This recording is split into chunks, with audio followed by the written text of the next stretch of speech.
JTV. පත්තර මාමා අත පත්තර මාමා කියන්නේ තියෙන මාතර විනාශ මුඛයට යන බස් නැවතුම් පොළ පිළිබඳව. මෙන්න මේව ඔහු නම කියන්න කැමති නෑ, පින්තූරෙත් පෙන්නන්න කැමති නෑ. අපි කිව්ව කමක් නෑ. මේ විස්තරي මෙන්න ඔයාගේ කතාහරි කියන්න කියලා. අපි අහමුකෝ පොඩ්ඩක් බලන්න. මේ ඊටම පේනවා මේ ඉස්සරහා තියෙන ජයතුරු ග්‍රවුන්ඩ් එක වහල කඩාගෙන වැටෙන්න ඕනේ බෑ. කවදාද ජීවිතයක් නැතුණු වෙලාවක අහිංසක පාසල් ළමයෙක් ඔකට යටට ජීවිතේ නැති වෙච්ච දවසක තමයි ඔයාලට ඈ කරපෙන්නේ.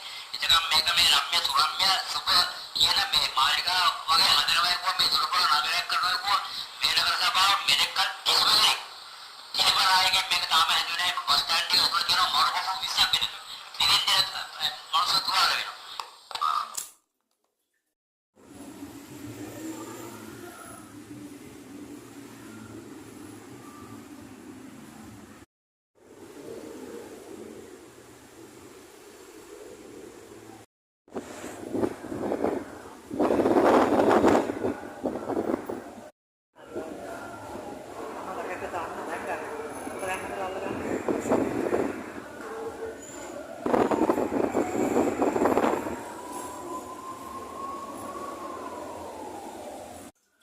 මීළඟට කලන ගුණ ඇති උතුම් මිතුරන් ඇසුරු කරමු කියලා තමයි මේ දා විචක් උත්සවයේ තේමාව.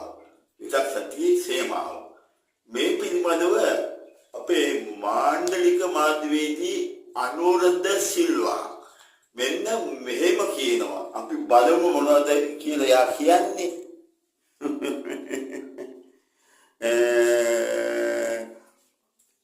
නෝරඑළිය ජාත්‍යන්තර බෞද්ධ මධ්‍යස්ථාන විහාරය කේන්ද්‍ර ස්ථාන කරගෙන මෙවර වෙසක් සතිය මැයි 10 වෙනිදා සිට 16 දින දක්වා පැවැත්වේ.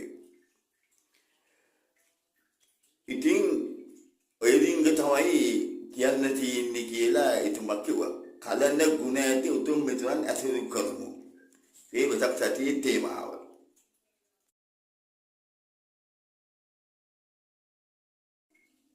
මාතර පිළිදුව කෝටි ගාණක් වටින පාලඟලි දෙකක් විනාශ මුඛේලු. බලමු මොකද්ද වෙලා තියෙන්නේ කියලා.